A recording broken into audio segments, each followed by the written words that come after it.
Poco F7 adalah seri dari Poco F-series yang paling menarik untuk kita bahas di pertengahan 2025 ini.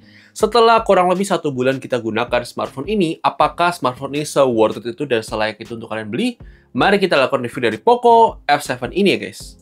Secara singkat, spesifikasi yang dibawa oleh HP ini itu menggunakan prosesor Snapdragon 8S Gen 4, kemudian RAM 12GB, dan storage 512GB UFS 4 yang speednya kalian bisa lihat di layar kalian. Jadi, mari kita lakukan review dari Poco F7 ini. Aspek pertama yang akan kita bahas adalah sisi performance-nya terlebih dahulu. Jujur, secara performance ini adalah HP yang memang kenceng banget ya guys. Kenceng banget, memang Poco F-series itu memang bagus-bagus performance-nya. Dan itu memang nilai jual utama dari HP ini. Dimana kita bisa bilang, ini tidak kena limit untuk penggunaan sehari-hari. Bahkan, benchmarking pun sampai bisa overheat dan force close apps-nya. Ini kita coba waktu 3D Mark Wildlife Extreme Stress Test bisa force close ya guys. Tapi, sejak update 2 kali update kita terima, itu memang sudah tidak sepanas itu guys. Dan secara scroll tutup sendiri, HP ini mendapatkan angka 1,9 juta yang membuktikan bahwa performance-nya itu kenceng bener. Lanjut, kalian bisa lihat scroll Geekbench 6-nya, 3D Mark Wildlife Extreme Stress Test-nya, dan PC Mark-nya. Kemudian mari kita coba 7 game. Di sini kita disclaimer terlebih dahulu, kita coba di suhu ruang ber-AC dan menggunakan Wi-Fi. Jadi mari kita bahas soal tes gamingnya. Untuk game pertama yaitu game Mobile Legends. Nah ini menarik ya guys. Kalau misalnya kalian download game Mobile Legends di Play Store, itu akan ke-lock di 90 fps. Tapi kalau kalian download game Mobile Legends di Get Apps yang alias Play Store bawaan dari Xiaomi atau dari Poco, itu bisa kebuka settingnya ultra. Ini menarik banget ya guys. Kenapa bisa beda seperti itu? Kita juga kurang tahu. Dan di sini kalau kalian lihat secara grafis juga kalian bisa lihat untuk rata-rata FPS-nya tembus 118,6 fps termasuk stabil ya guys. Kemudian game PUBG Mobile di sini kebuka setting smooth, frame rate ultra extreme dapat di 119 fps. Game Call of Duty Mobile dengan setting low, frame rate ultra dapat di 118,9 fps.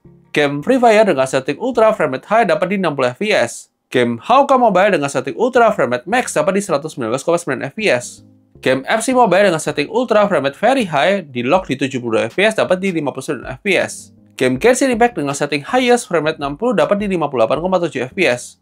Untuk fitur bypass charging belum tersedia di smartphone ini. Kemudian manajemen panasnya kalau dipakai buat gaming memang akan menghangat ketika kita pakai buat gaming, tapi tidak sampai yang panas overheat ya guys. Jadi overall kita bisa bilang untuk performance sudah sangat bagus banget dari Poco F7 ini. Lanjut kita bicara soal kamera. HP ini membawa kamera utama sebesar 50 MP plus optical image stabilization, kamera ultrawide 8 MP dan kamera depan sebesar 20 MP. Untuk kamera depan, dia bisa merekam hingga resolusi 1080p 60 fps. Untuk kamera belakang, dia bisa merekam hingga resolusi 4K 60, tapi untuk ultrawide-nya maksimal di 1080p 30 fps. Secara foto-foto, itu sebenarnya masih bagus banget, dan dynamic range-nya juga masih oke selama cahayanya memadai. Kemudian kamera depannya juga termasuk oke lah guys. Dan untuk perekaman videonya juga termasuk lumayan stabil, cukup baik kalau kondisinya terang. Kalau kondisinya low light, dia akan jitter dan cukup berasa untuk kesulitan focusing khususnya untuk ultrawide-nya. Tapi overall kalian bisa lihat itu sampel foto maupun videonya setelah ini guys.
Oke guys, ini dia adalah sampel perekaman kamera depan dari Poco F7 yang di-lock di 1080p 60fps untuk kualitas kamera depannya. Agak disayangkan memang untuk di-lock di 1080p, padahal chipsetnya ini sebenarnya mampu sampai 4K 60 juga bisa. Dan kita agak anehnya ini skin tone kita agak kekuningan ya kalau kita lihat di sini di perekaman video.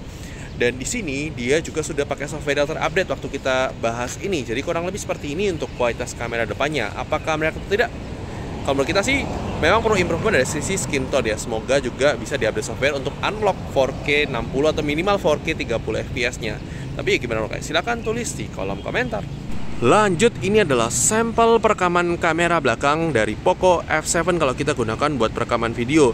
Dia bisa merekam hingga resolusi 4K 60 fps, dimana kita bisa stabil ya untuk perekaman videonya. Dan ini menurut kita sih sudah termasuk bagus untuk sebuah HP Poco F7. Menurut kita improvement juga, meskipun memang tidak sesignifikan itu. Memang kualitas kamera di Poco F series itu memang bukan jadi prioritas utama, tapi performance. Tapi gimana untuk kualitas kamera belakang utamanya? Silahkan tulis di kolom komentar. Lanjut, ini adalah sampel perekaman kamera ultrawide-nya yang di-lock di 1080p 30fps karena dia memang sensornya cuma 8 megapiksel. Jadi kurang lebih seperti ini untuk kualitas kamera ultrawide-nya. Apakah memang sudah sesuai ekspektasi atau tidak? Silahkan tulis di kolom komentar mengenai kamera ultrawide dari Poco F7 ini ya guys. Dan dia bisa switchable lens kalau direkam di 1080p 30fps seperti ini. Ya, jadi bisa switch ke kamera utama, kamera ultrawide, tapi kalau di-lock cuma di 1080p 30fps. Tapi gimana menurut kalian? Silahkan tulis di kolom komentar. Oke guys, kali ini kita menguji coba kamera depan dari Poco F7 dalam kondisi low light ya guys. Di sini kita rekam di 1080p 30fps untuk kamera depannya. Kurang lebih seperti ini untuk kualitas kamera depannya. Yang gimana menurut kalian untuk kualitasnya? Apakah sudah sesuai ekspektasi atau tidak? Silahkan tulis di kolom komentar. Kalau kita bisa bilang ini termasuk lumayan oke, meskipun masih ada noise-nya dan juga masih terasa jitternya kadang-kadang ya. Tapi gimana menurut kalian? Silahkan tulis di kolom komentar ya guys. Oke guys, ini dia adalah sampel perekaman kamera belakangnya. Kita rekam di 4K 30fps untuk perekaman videonya. Kurang lebih seperti ini untuk kualitas kamera belakangnya kalau kita gunakan dalam kondisi low light ya guys. Dan masih ada kerasa jitternya yang ya memang ini masih JDPR-nya Poco untuk keluar kualitas software perekaman videonya yang memang perlu diimprove ya guys. Jadi ya sekali lagi ini adalah HP yang memang tujuannya performance. Mungkin kameranya akan sedikit dikorbankan dalam untuk perekaman video, masih belum maksimal. Tapi gimana bukan? Silahkan tulis di kolom komentar. Lanjut, ini adalah sampel kamera ultrawide-nya. Memang jomplang banget dibandingkan kamera utama. Kurang lebih seperti ini untuk kualitasnya. Gimana menurut kalian? Ya, maka masih menarik atau tidak? Silahkan tulis di kolom komentar. Ini masih berasa banget jitternya untuk ultrawide ya. Ya, tapi silakan guys tulis di kolom komentar. Lanjut dari sisi layar, HP ini pakai layar AMOLED 6,83 inch 1,5K, refresh rate 120Hz, bisa nonton YouTube 4K 60 HDR, wideband sudah L1 HDR, dan ada perlindungan layar dari Corning Gorilla Glass 7e yang di bawah matahari juga terlihat dengan baik ya guys. Kemudian dari sektor speaker, HP ini dibekali speaker dual speaker plus Dolby Atmos yang suaranya termasuk bagus. Kalian bisa dengarkan sampelnya di video unboxing ya guys. Lanjut kita bicara soal baterai. HP ini pakai baterai sebesar 6500 mAh yang sepertinya wow di atas kertas, tapi sebenarnya secara daya tahan sebenarnya mirip dengan HP smartphone yang berkapasitas sekitar 5000 sampai 6000 mAh. Bisa tembus hingga 1 hari pemakaian lebih ya guys. Kemudian untuk charging sendiri, HP ini sudah support 90 watt fast charging yang butuh waktu 1 jam untuk full charge dan belum support wireless charging. Kemudian dari sisi security sendiri, HP ini sudah support on-screen fingerprint scanner dan juga sudah ada face unlock. Lanjut dari sisi desain, menurut kita desain tercakep dari Poco F7 ini ada di warna putihnya ya guys. Jadi memang ini menurut kita paling cakep dan menarik untuk dipakai sehari-hari. Lanjut dari slot SIM card sendiri, HP ini sudah slot SIM card-nya 2 SIM card tanpa micro SD slot, juga tanpa dukungan eSIM. Agak disayangkan ya guys. Lanjut untuk aplikasi zoom sendiri, HP ini sudah support virtual background zoom yang memang wajar karena chipsetnya sudah mendukung. Kemudian kita bicara soal fitur, HP ini sudah punya NFC, punya eye rating IP68, kemudian dia sudah punya inframerah, tidak ada jack 3,5 mm, dan tidak ada aplikasi FM radio. Lanjut untuk navigasi Google Maps sendiri termasuk aman dan lancar, kita tidak menemukan adanya kendala selama penggunaan navigasi smartphone ini. Kemudian dari sisi jaminan update software sendiri, HP ini mendapatkan jaminan update software hingga 4 kali update OS dan 6 tahun security yang dimulai dari Android 15. Lanjut dari sisi fitur AI juga tersedia lengkap untuk kelas harganya ya guys. Kemudian dari sisi haptic feedback, HP ini terasa seperti HP low-end untuk haptic feedback-nya, tapi memang wajar karena itu yang dikorbankan dibandingkan spesifikasi lainnya ya guys.